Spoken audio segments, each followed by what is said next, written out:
Chapter 1. The Riverbank. Mole had been working very hard all morning, spring cleaning. First with brooms and dusters, then standing on a little table with a brush and a pot of paint. Slap, slap, up and down, till he was aching all over. Suddenly he flung down his brush, said, "Bother!" and "Hang spring cleaning!" and bolted out of the house into the fields outside. "This is fine," he said to himself. "This is better than painting the house." First he met some rabbits as he rambled along the hedgerows. Soon he found himself by a river. Mole sat down on the grassy bank, and then he saw, coming out of a dark hole on the other side, a brown little face with whiskers. It was the water rat. "Hello, Mole," said Rat. "I'll come over in my boat to fetch you."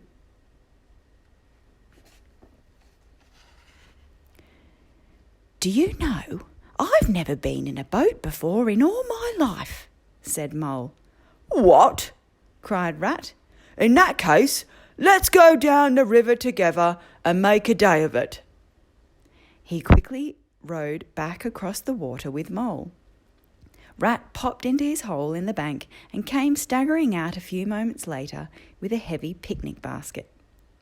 They rowed down the river past the wild wood as far as an old watermill. There, Rat brought his boat alongside the riverbank so that they could set out the picnic.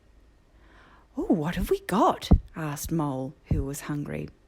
"There's chicken and ham and salad and lemonade and cake and chocolate biscuits." "Oh my," said Mole. A few minutes later, when they were feeling much better and not so hungry, a very wet and furry head suddenly appeared out of the water above the edge of the riverbank. It was Otter. "You greedy beggars," he said. "Why didn't you invite me?" And he set about helping them finish up the picnic. "All the world seems to be out on the river today," said Otter, wiping his paws on his whiskers.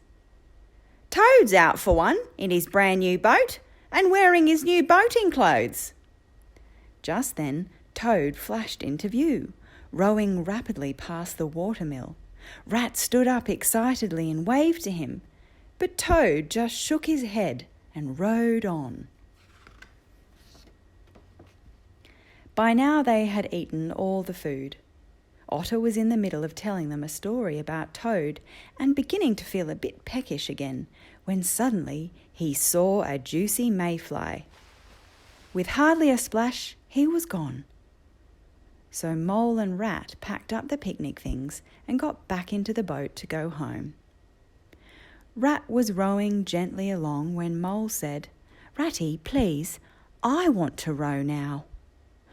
"Not yet, Mole," replied Rat. "It's not as easy as it looks." But Mole jumped up and grabbed the oars, knocking Rat backwards. "Stop it!" cried Rat. "You'll have us both over." And over they went, splush, and they were both struggling in the water. Rat, of course, was a good swimmer and thought it was very funny. Having rescued Mole and got him to the riverbank to dry off, he plunged back into the water to recover his boat. Finally, he dived down to the bottom of the river to rescue the picnic basket. "I'm so sorry, Ratty," said Mole dejectedly. When eventually they got back home, Rat sat Mole in front of a bright fire to warm him up. And to cheer him up, he told him river stories until supper time. So supper was a very happy meal, and soon afterwards Rat showed a very sleepy Mole upstairs to the best bedroom for the night.